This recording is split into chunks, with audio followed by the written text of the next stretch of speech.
എൻ്റെ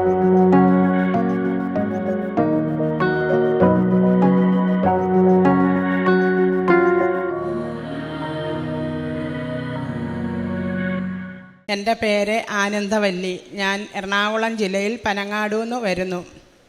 ഞാൻ 2022 ഏപ്രിൽ 13 ഇവിടെ വന്ന് ഉടമ്പടി എടുക്കുന്നത്.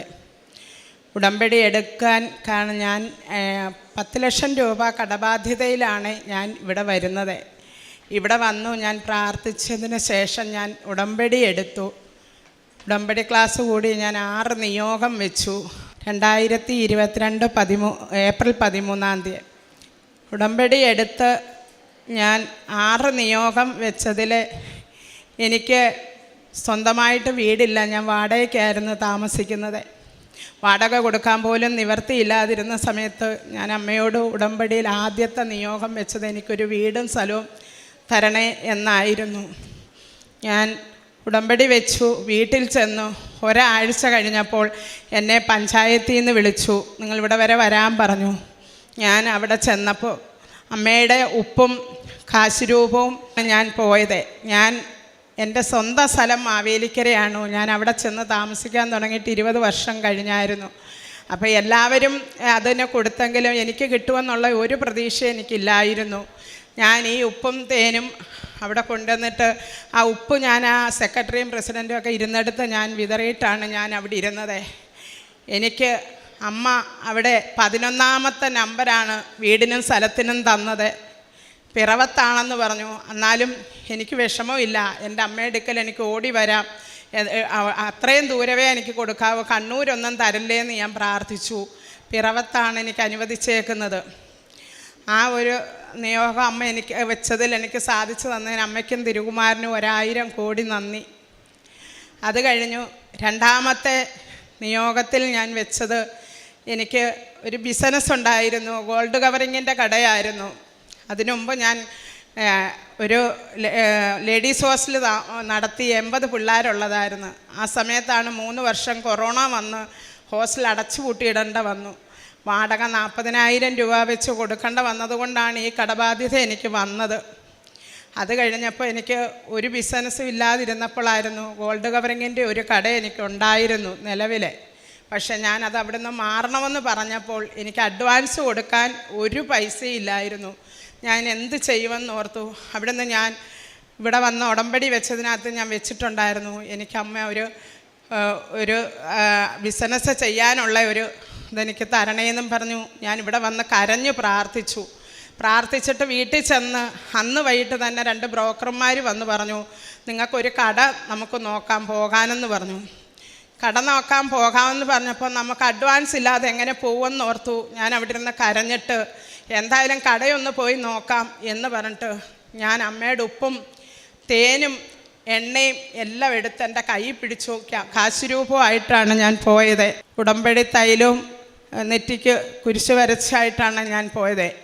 അമ്മയോട് ഞാൻ പറഞ്ഞു, 1 രൂപ എടുത്ത് കൈവച്ചിട്ട് പറഞ്ഞു, അമ്മയും തിരുകുമാരനും എൻ്റെ കൂടെയുള്ളൂ, അല്ലാതെ എനിക്കൊന്നുമില്ല, എൻ്റെ മുമ്പിൽ നിന്നിത് പ്രവർത്തിക്കണമെന്ന് പറഞ്ഞു. അവിടെ ചെന്നു. കട കണ്ടു. കട ഇഷ്ടപ്പെട്ടു. ഉടമസ്ഥൻ പറഞ്ഞു 1 ലക്ഷം രൂപ അഡ്വാൻസും 5000 രൂപ വാടകയും കൊടുക്കണമെന്ന് പറഞ്ഞു. ബ്രോക്കർമാർക്കറിയാം എൻ്റെ കയ്യിൽ പൈസയൊന്നുമില്ലെന്ന്. പക്ഷേ ഞാൻ എൻ്റെ അമ്മയുടെ കാശുരൂപം മുറുക്കി പിടിച്ചിട്ട് ഞാൻ പറഞ്ഞു, ഞാൻ ഈ കട എടുക്കുവാന്ന് പറഞ്ഞു. അവർ പറഞ്ഞു 22-ാം തീയതി ഇതിന് അഡ്വാൻസ് കൊടുക്കണം എന്ന് പറഞ്ഞു. ഞാൻ വീട്ടിൽ വന്നിട്ട് ആലോചിച്ചു, എനിക്ക് 22-ാം തീയതി എടുക്കാൻ എന്ത് ചെയ്യുമെന്ന് വിചാരിച്ചു. ഞാൻ അന്ന് തന്നെ അമ്മയോട് കരഞ്ഞു പ്രാർത്ഥിച്ചു, നാളെ ഞാൻ അമ്മ എടുക്ക വരും, അമ്മയുടെ പദ്ധതി എന്താണെന്ന് വെച്ചാൽ നടത്തി തരണമെന്ന് പറഞ്ഞു. ഇവിടെ വന്ന് ഞാൻ 22-ാം തീയതി ഡേറ്റ് ഇട്ട് ഞാൻ പ്രാർത്ഥിച്ചു, അമ്മ 22-ാം തീയതി ഉച്ചയ്ക്ക് എനിക്ക് 1.5 ലക്ഷം രൂപ തന്ന് അത് എഴുതാനുള്ള മാർഗം എനിക്ക് ഒപ്പിച്ചു തരണമെന്ന് പറഞ്ഞു. 21-ാം തീയതി വൈകിട്ട് 5 മണിയായപ്പോൾ 1.5 ലക്ഷം രൂപ എല്ലാവരും കൂടെ എന്നെ വിളിച്ചു തന്നു. ആ പൈസ ഞാൻ കാശുരൂപം കൊണ്ട് പോയാണ് എല്ലാവരോടും ചോദിച്ചത്. പോകുന്നവരുടെ വീട്ടിലെല്ലാം ഞാൻ ഉപ്പ് വിതറുമായിരുന്നു. ആ ഉപ്പ് തരില്ലെന്ന് പറയുന്നവർ പോലും ഞാൻ എണ്ണിക്കുമ്പോൾ പറയും, പൈസ തരാം, നിങ്ങൾ തുടങ്ങിക്കോ, നല്ലൊരു കാര്യം തുടങ്ങാനാണല്ലോ എന്ന് പറഞ്ഞു. ആ കാശുരൂപവും പിടിച്ചു ഞാൻ ആ ഉപ്പ് ഇട്ട് എനിക്ക് ആ 1.5 ലക്ഷം രൂപ കിട്ടി. ഞാൻ 1,00,000 രൂപ 22-ാം തീയതി ഉച്ച കഴിഞ്ഞ് ആ വീട്ടിൽ കൊണ്ട് കൊടുത്തു. അത് കഴിഞ്ഞ് എനിക്ക് സാധനം എടുക്കണമായിരുന്നു.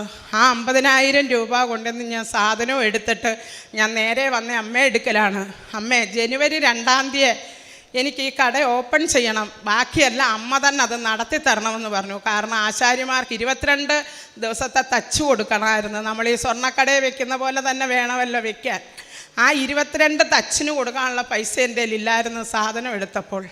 അപ്പോൾ എൻ്റെ ചേച്ചിയുടെ മോൻ വന്ന് അതെല്ലാം ഭംഗിയായിട്ട് ചെയ്തു തന്നു. ഞാൻ ആ കട അവിടെ നടത്തിക്കൊണ്ട് വന്നു. എനിക്കൊരു കുഴപ്പവും ഇല്ലായിരുന്നു. ഈ 10,00,000 രൂപ കടമുള്ളതിൻ്റെ കടം വീട്ടാൻ അന്നമ്മ ഓരോരുത്തർക്കും കൊടുക്കാനുള്ള വഴി എനിക്കമ്മ കാണിച്ചു തന്നു. ഞാൻ ഓരോരുത്തരുടെയും കട വീട്ടിക്കൊണ്ടിരുന്നു. ആ സമയത്ത് 2 വർഷം കഴിഞ്ഞപ്പോൾ ആ കട അവിടുന്ന് മാറണമെന്ന് പറഞ്ഞു. കാരണം അവർ തൊട്ടടുത്തുള്ള ഒരു കടയ്ക്ക് അവർ ബേക്കറിക്ക് കൊടുത്തപ്പോൾ അവരതെല്ലാം മറച്ചു വെച്ചപ്പോൾ എൻ്റെ ഈ കട കാണുന്നില്ല, ആൾക്കാർ കയറി വരുന്നില്ല. അങ്ങനെ എനിക്ക് ഒരുപാട് ബുദ്ധിമുട്ടുകൾ വന്നു.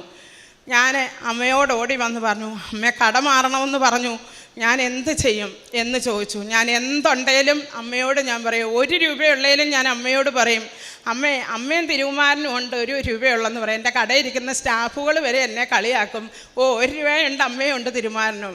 പക്ഷേ വൈകിട്ട് എൻ്റെ കാര്യങ്ങളെല്ലാം അമ്മ നടത്തി തരും.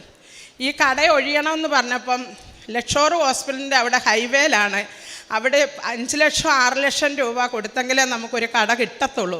പിന്നെ അവിടെ 15ഉം 20ഉം രൂപ വാടക കൊടുക്കണം. എന്നെക്കൊണ്ട് ഒരു നിർവാഹവും ഇല്ല. ഞാൻ എന്ത് ചെയ്യും എന്നോർത്ത് ഞാൻ വീട്ടിൽ കരഞ്ഞു. ഈ സാധനങ്ങളെല്ലാം കൊണ്ടുവച്ചേക്കുന്നത് എൻ്റെ വീട് വാടകയ്ക്കാണല്ലോ, അവിടെ എനിക്ക് വെക്കാൻ സൗകര്യമില്ല എന്നോർത്ത് ഞാൻ വിഷമിച്ച് അവിടെ കിടക്കുമ്പം ഒരു ഇക്ക എന്നെ വിളിച്ചിട്ട് പറഞ്ഞു, നിങ്ങൾക്ക് ലക്ഷോറിൻ്റെ അവിടെ ഒരു കടയുണ്ട്, എളുപ്പം വരുമോ നോക്കാനെന്ന്. ഞാനും എൻ്റെ മോളും അമ്മയോട് ചെന്ന് ഞാൻ ഓടിച്ചെന്ന് പ്രാർത്ഥിക്കുന്ന മുറിയിലെ അമ്മയുടെ ഫോട്ടോകളും എല്ലാം വെച്ചിട്ടുണ്ട്. ഞാൻ അമ്മയുണ്ട് തിരുകുമാരനുണ്ട്. ഞാൻ ചെല്ലുമ്പോൾ ആ കടയ്ക്ക് ഒരുപാട് അഡ്വാൻസ് എന്നോട് ചോദിക്കല്ലേ. ആ ഹൈവേ തന്നെയാണ്. ഞാൻ അവിടെ ചെന്നു, കട കണ്ടു, കട എനിക്ക് ഇഷ്ടപ്പെട്ടു. ഞാൻ ആ ഉടയൻ അങ്ങ് പെരയിലോട്ട് പോയപ്പോഴത്തേന് അമ്മയുടെ ഉപ്പ് അവിടെ എല്ലാം വിതറിയിട്ട് ഞാൻ വിശ്വാസപ്രമാണം ചൊല്ലിക്കൊണ്ട് നിന്നു. പുള്ളിക്കാരൻ ഇറങ്ങി വന്നിട്ട് പറഞ്ഞു, നിങ്ങൾക്ക് ഞാൻ 6,000 രൂപ വാടകയ്ക്ക് 25,000 രൂപ അഡ്വാൻസിന് ഞാൻ കട തരാമെന്ന് പറഞ്ഞു. എല്ലാവരും ഞെട്ടിപ്പോയി. എനിക്കത് അത്രയും എമൗണ്ടിന് എനിക്ക് ആ കട തന്നതിന് എല്ലാവരും വിചാരിച്ചു ഇതെങ്ങനെ നടന്നെന്ന്. പക്ഷേ അവിടെ പ്രവർത്തിച്ചത് എൻ്റെ അമ്മയും തിരുകുമാരനുമാണ്. 1000 കോടി നന്ദി. അങ്ങനെ കട ഞാൻ ഓപ്പൺ ചെയ്തു കഴിഞ്ഞ ആഴ്ച. അത് കഴിഞ്ഞ് എന്നെ ഒരു പട്ടി കടിച്ചു. പട്ടി കടിച്ചെന്ന് പറഞ്ഞാൽ ഞാൻ എൻ്റെ കടയിലോട്ട് കയറി ചെല്ലുകയും പട്ടി ഓടി വന്ന് കടിച്ച് 6 കടി എന്നെ കടിച്ചു. ഞാൻ ഉരുണ്ട് വീണെടുത്തുനിന്ന് എനിക്ക് പെട്ടെന്നൊരാൾ എണ്ണിക്കുന്ന പോലെ ഈ വയറും വെച്ചുകൊണ്ട് എണ്ണിക്കാൻ പറ്റില്ലല്ലോ.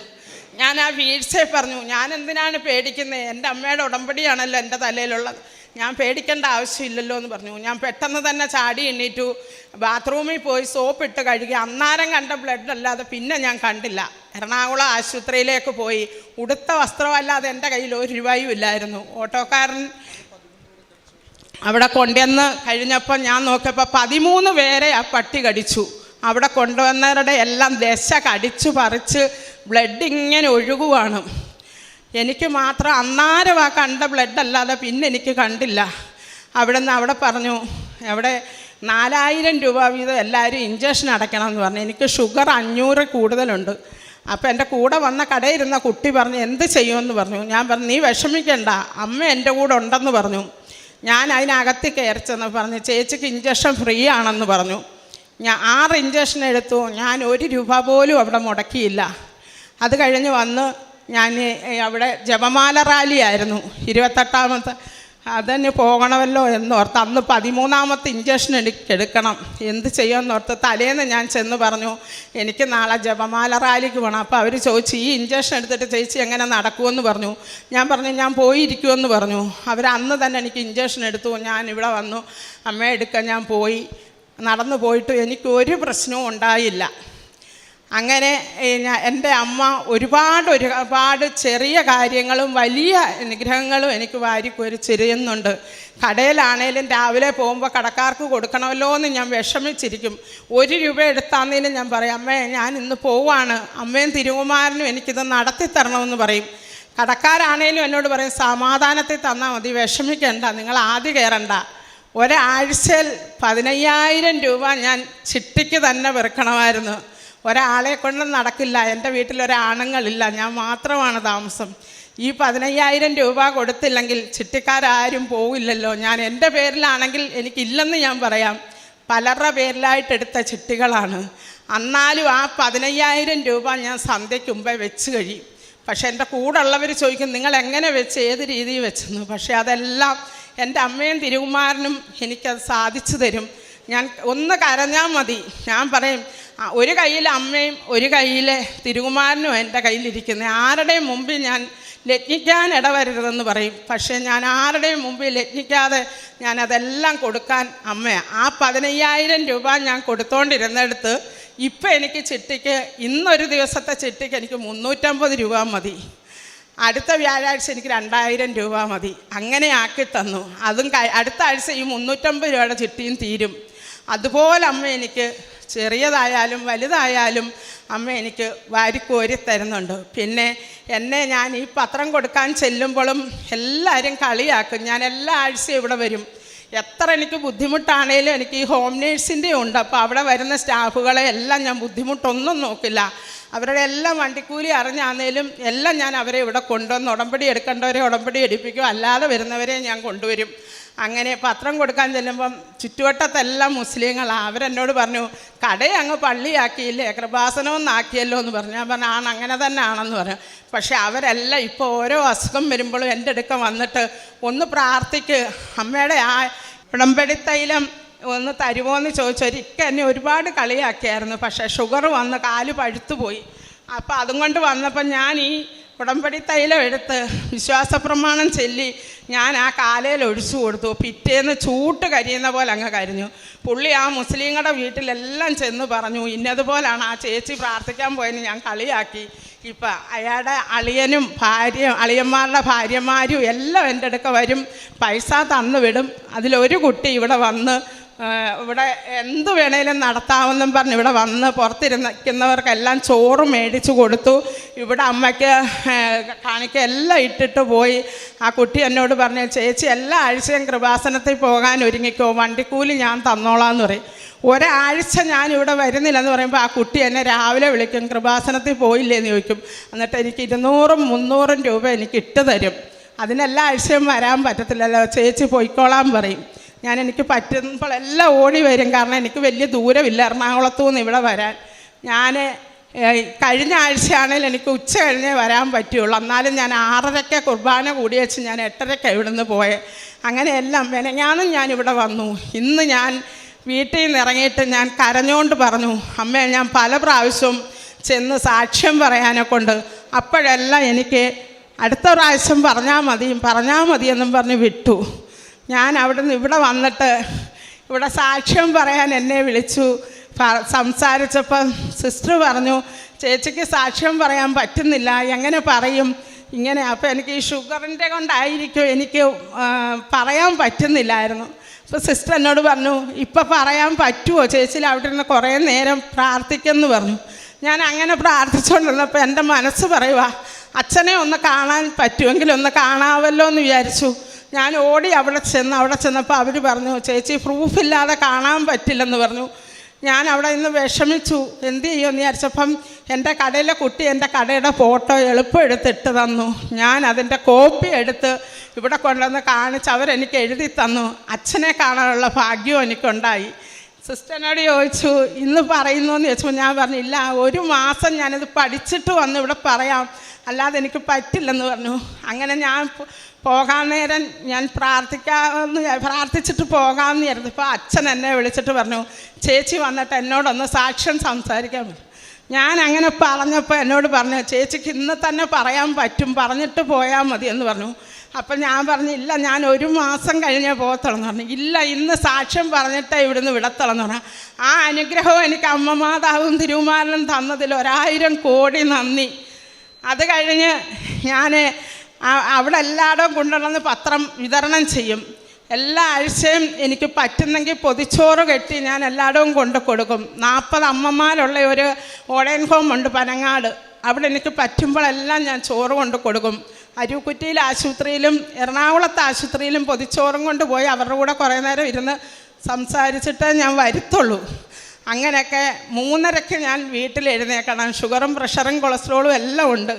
ഇപ്പം എനിക്ക് 15 കുട്ടികളെ കിട്ടിയേക്കുന്നത് മുസ്ലിങ്ങളാണ് ചോറ് കൊടുക്കുന്നത്. 3:30 എഴുന്നേറ്റ് വേണം ഞാൻ അവർക്ക് കൊടുക്കാൻ. നോയമ്പല്ലേ. ഞാൻ കിടക്കുമ്പോൾ അമ്മയോടും തിരുമാനോടും പറയും, എന്നെ 3:30 ഒന്ന് വിളിച്ചേക്കണേ, എനിക്ക് 5:30 പ്രാർത്ഥിക്കണ്ടേന്ന് പറയും. ആ 3:30 അഥവാ ഉറങ്ങിയാലും എന്നെ വന്ന് തട്ടി ഉണർത്തും, നീ എണ്ണിക്കുന്നില്ല എന്ന് ചോദിച്ചു. ഞാൻ ചാടി എണ്ണീറ്റ് ഓടിപ്പോയി 4 മണിയാകുമ്പോൾ ആ കുട്ടികൾക്കെല്ലാം ഭക്ഷണം എത്തിച്ചു കൊണ്ടുവന്ന് കൊടുക്കും. അതിനും അമ്മയും തിരുമാനും എനിക്ക് ഒരുപാട് അനുഗ്രഹങ്ങൾ വാരിച്ചൊരിയുന്നുണ്ട്. ഞാൻ ഈ ഉടമ്പടി എടുക്കുന്നതിന് മുമ്പ് ആഴ്ചയിൽ എങ്ങനെ പോയാലും ആശുപത്രിയിൽ തന്നെ ആയിരിക്കും. എല്ലാവരും പറയും പ്രഗ്നൻ്റ് ആകുന്ന പെണ്ണുങ്ങൾ തുണി മടക്കി വെച്ചേക്കുന്ന പോലാണ് ആശുപത്രിയിൽ പോകാനിരിക്കുന്നതെന്ന്. ഞാൻ ഒരു ബാസ്ക്കറ്റിനകത്ത് ഈ തുണി മടക്കി വെച്ചിട്ടേ ആശുപത്രിയിൽ പോകത്തുള്ളൂ. അവിടെ ചെല്ലുമ്പോൾ ഡോക്ടർ പറയും അവിടെ കിടന്നോളാൻ. പക്ഷേ ഞാൻ ഉടമ്പടി എടുത്തണക്കെ പിന്നെ ഇന്ന് വരെ ഒരാശുപത്രിയിലും ഞാൻ കിടന്നിട്ടില്ല. 2022 ഞാൻ ഉടമ്പടി എടുക്കുന്നത്. ഇപ്പം 25 ഞാൻ ഇതുവരെ 10ാമത്തെ പുതുക്കലായിരുന്നു ഇപ്പോൾ. എനിക്ക് ആ പുതുക്കലിന് വരാനും ഇന്ന് വരെ ഒരു ദിവസവും താമസിച്ചിട്ടില്ല. അമ്മ മാതാവ് എന്നെ ആ പുതുക്കുന്ന സമയത്ത് ഞാനിവിടെ ഓടിയെത്തി. ഞാൻ പുതുക്കിയിട്ടേ പോകത്തുള്ളൂ. ഈ 10 ഉടമ്പടി പുതുക്കിയിട്ടും എനിക്ക് ഒരു വിഷമവും വന്നില്ല. എല്ലാം അമ്മ മാതാവ് നടത്തി തന്നു. എൻ്റെ മോക്ക് വീടും സ്ഥലവും ഇല്ലായിരുന്നു. ഞാൻ അതിനും എഴുതി ഇവിടെ വെച്ചു. അവൾക്ക് 13 സെൻറ്റ് സ്ഥലവും വാങ്ങിച്ചു. വീടിൻ്റെ ഷെയ്ഡ് വാർപ്പും കഴിഞ്ഞു. അതും അമ്മ എനിക്ക് വാരിക്കോരി ചൊരിഞ്ഞു തന്നതാണ്. എല്ലാത്തിനും ഒരു ഹോം നേഴ്സിനെ വിടാൻ എനിക്ക് കിട്ടിയില്ലെങ്കിലും ഞാൻ അമ്മയോട് കരയുമ്പം എവിടെ നിന്നെങ്കിലും എനിക്കൊരു വിളി വരും. അങ്ങനെ ഞാൻ അവരെ വിടും. എനിക്കിപ്പം മുട്ടില്ല. ദൈവം അനുഗ്രഹിച്ച അമ്മയുടെ അനുഗ്രഹം കൊണ്ട് ഞാൻ പറയുവാണേ, നമ്മളാരും ഉടമ്പടി എടുത്തവർ വിഷമിക്കണ്ട. കാരണം നമ്മുടെ തലയുടെ മുകളിൽ അമ്മയും തിരുകുമാരനും ഉണ്ട്. നമ്മളെ എല്ലാവരെയും നടത്തും. എന്താണെന്ന് ചോദിച്ചാൽ ഈ വയറ്റിൽ 10 കിലോ ഉള്ള മുഴയായിരുന്നു. ലക്ഷോർ ആശുപത്രി 10 ലക്ഷം രൂപ വേണമെന്ന് പറഞ്ഞ് ഞാൻ ഒരു ബസ്സുകാരെന്നെ കണ്ടാൽ പറയും അടുത്ത ബസ്സിന് ചേച്ചി കയറിയാൽ മതി, ഇതിൽ കയറണ്ടെന്ന് പറയും. ഞാൻ അവിടെ നിന്ന് കരഞ്ഞിട്ട് പോരുമായിരുന്നു. അന്ന് ഞാൻ അമ്മ മാതാവിനെയും തിരുകുമാരനെയും വിളിക്കുമായിരുന്നു. ആ 10 കിലോ ഉള്ള മുഴ ഞാൻ എങ്ങനെ പോയി എന്ന് ചോദിച്ചെല്ലാവരും ചോദിച്ചപ്പോൾ ഞാൻ പറഞ്ഞു എൻ്റെ അമ്മയെടുക്ക പോയി, എൻ്റെ 10 കിലോ മുഴ പോയി. ഞാൻ സ്നാനപ്പെട്ടു. അങ്ങനെയാണ്. ഞാൻ ഹിന്ദുവായിരുന്നു. ഞാൻ സ്നാനപ്പെട്ടു. ഇപ്പം എൻ്റെ വയറ്റിൽ ഒരു മുഴയില്ല, എനിക്ക് വേദനയില്ല, ഒന്നുമില്ല. ഞാൻ എപ്പോൾ എനിക്ക് പള്ളിയിൽ വരാൻ തോന്നുന്നു അപ്പം തന്നെ ഞാൻ ഓടി വരും. അതിനുള്ള അനുഗ്രഹം അമ്മ എനിക്ക് തന്നു. ഇപ്പം എനിക്ക് ഒരു കുഴപ്പവും ഇല്ലാതെ ഞാൻ ഇനിയും ചെന്ന് വേണം ഈ 15 കുട്ടികൾക്ക് ഭക്ഷണം വയ്ക്കാൻ. അതിനും എനിക്ക് നല്ല അനുഗ്രഹം തന്നിട്ടുണ്ട്. ഞാൻ ഇവിടുന്ന് ചെന്നാണേലും വെച്ചു കൊടുക്കും. ആരുടെ ഒരു സഹായവും ഇല്ലാതെ ഞാൻ വെച്ചു കൊടുക്കും. ഇനി എനിക്ക് അമ്മ വാരിക്കോരി ചൊരിയുമെന്ന് എനിക്ക് ഉറച്ച വിശ്വാസമാണ്. നമ്മളെല്ലാം ഉടമ്പടി എടുത്തു കഴിയുമ്പോൾ നമ്മൾ വിശ്വസിക്കണം അമ്മ നമ്മുടെ കൂടെ ഉണ്ട്, അമ്മ നമുക്ക് ചെയ്ത് തരുമെന്നും. ഇത്രയും അനുഗ്രഹം തന്ന അമ്മ മാതാവിനും തിരുകുമാരനും 1000 കോടി നന്ദി. യേശുവേ സ്തോത്രം, യേശുവേ നന്ദി.